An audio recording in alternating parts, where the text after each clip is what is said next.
talk about the MT-09 versus MT-10. So I had a 2020 MT-09. Had a filter, Gray's block-off plates, V-cycle nut flash, full Acra carbon exhaust. It ran awesome. Good as any MT-09, I would think.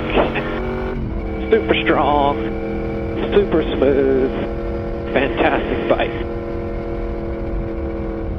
How I ended up with that bike was I was going to buy an MT-10.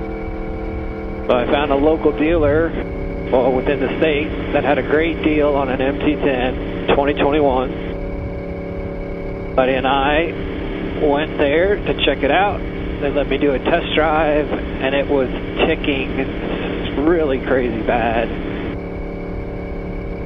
I know that some of these have had, or been known for a tick, and they think it could be the chain tensioner. This one had it really bad.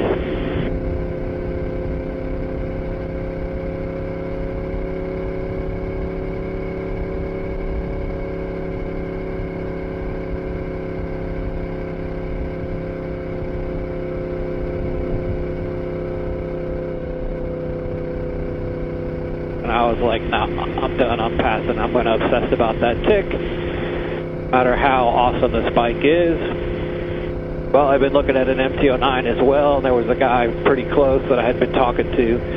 So after leaving the dealership, we went and met him, and I test drove that MT-09, and then came back and bought it the next day. That was June of 21.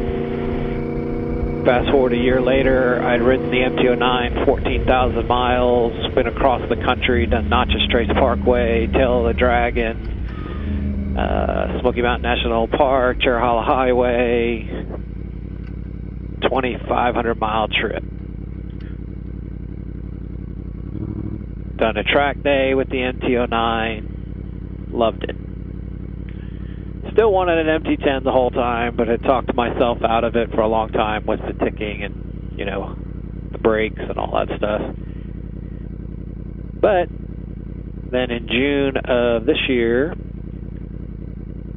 I found this MT-10 out of state, but for an amazing deal. This is a 2019 MT-10. It had 1,400 miles on it. Had the Gray's block-off plate, filter, more Mafia tune, and Delkovich catback exhaust already done to it. I put on the Givy windshield, SW Motec tank bag, SW Motec soft saddlebags. Put on some new tires, bone mount, you know, typical stuff. Oil change. I've already done a track day with this. It's been awesome. Sounds amazing, as you can tell. I could not get away from that CP4 sound. This definitely has more power, more top end. It's a 4-cylinder compared to a 3-cylinder, but that Yamaha triple is outstanding. No complaints with the MT-09. The MT-10 is just the little bit better version. It is a little heavier, it is a little less flickable, as people say, but it is not dramatic. It's just, bike weighs a little more, and it's a 4-cylinder, so it's going to take a little more input.